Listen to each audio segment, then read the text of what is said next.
पौराणिक कथा अनुसार रामनवमी के ही दिन त्रेता युग में महाराज दशरथ के घर विष्णु जी के अवतार भगवान श्री राम का जन्म हुआ था। मर्यादा पुरुषोत्तम भगवान राम का जन्म रावण के अंत के लिए हुआ था। भगवान श्री राम को लोग उनके सुशासन, मर्यादित व्यवहार और सदाचार युक्त शासन के लिए याद करते हैं। रामनवमी को भगवान श्री राम का जन्म हुआ था। श्री राम का जन्म चैत्र शुक्ल पक्ष की नवमी और अभिजीत मुहूर्त में हुआ था।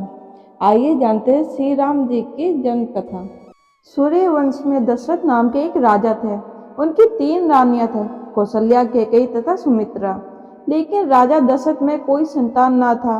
गुरु वशिष्ठ की आज्ञा से राजा दशरथ ने पुत्रेष्ठ यज्ञ किया, जिसके प्रभाव से तीनों रानियां गर्भवती हुईं और समय आने पर कौशल्या से राम, कैकेयी से भरत तथा सुमित्रा से शत्रुघ्न एवं लक्ष्मण का जन्म हुआ।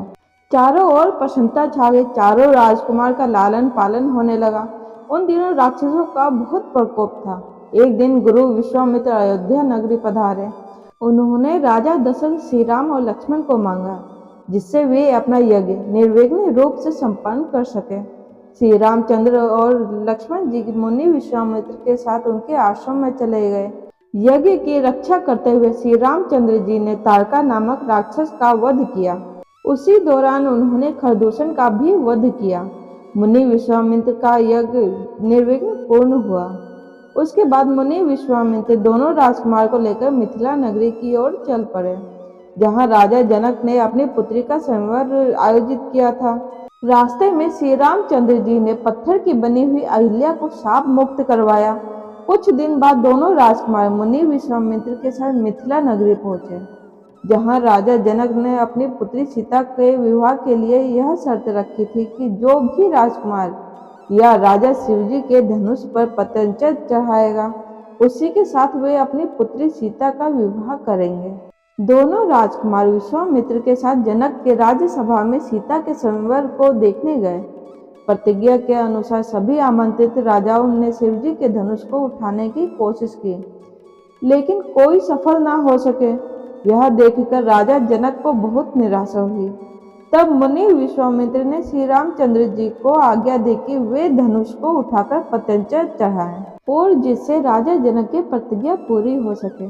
गुरु की आज्ञा पाकर श्री रामचंद्र जी ने शिवजी के धनुष को उठाया और पतंजलि चढ़ाने के समय वह धनुष टूट गया। रामचंद्र जी का विवाह सीता जी के साथ हुआ। साथ ही लक्ष्मण का उर्मिला से, मांडवी का भरत से और श्रुति कीर्ति का शत्रुघ्न से विवाह संपन्न हुआ। विवाह के कुछ दिनों के पश्चात राजा दशरथ जी ने श्री रामचंद्र जी के राज्य अभिषेक करने के लिए मुनि से शुभ मुहूर्त निकलवाया। पूरे राज्य में राज्य अभिषेक की तैयारी होने लगी। तभी मंथरा नामक दासी के कहने पर कैकेयी ने राजा दशरथ को अपने भवन में बुलाया।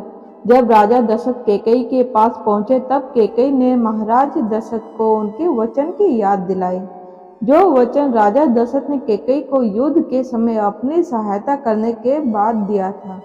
उस वचन को याद दिलाते हुए कैकेयी ने कहा, राम के स्थान पर भरत का राज्य अभिषेक होना चाहिए और राम जी को 14 वर्ष का वनवास। यह सुनकर राजा दशरथ मूर्छित हो गए। जब श्री रामचंद्र जी को पता चला तो वे पिता के वचन को पूरा करने के लिए 14 वर्ष के वनवास को जाने के लिए तैयार हो गए। सीता जी और लक्ष्मण जी भी श्री रामचंद्र जी के साथ वन में चले गए। इधर पुत्र शोक में राजा दशरथ जी को स्वर्ग की प्राप्ति हुई। भरत और शत्रुघ्न उस समय ननिहाल में थे। जब वे लौट के आए तो अपनी माता कैकेयी का मुंह देखना भी स्वीकार नहीं किया। भरत ने राम जी के पास वन में जाकर लौटने की विनती की, लेकिन पिता के वचन को पूरा करने का वास्ता देकर रामचंद्र जी ने भरत को लौटने की आज्ञा दी। तब भरत ने श्री रामचंद्र जी का खड़ाऊ मांगा, जिससे कि वो खड़ाऊ को राजगद्दी पर रखकर वे राम जी के सेवक के रूप में राज्य की देखभाल कर सके।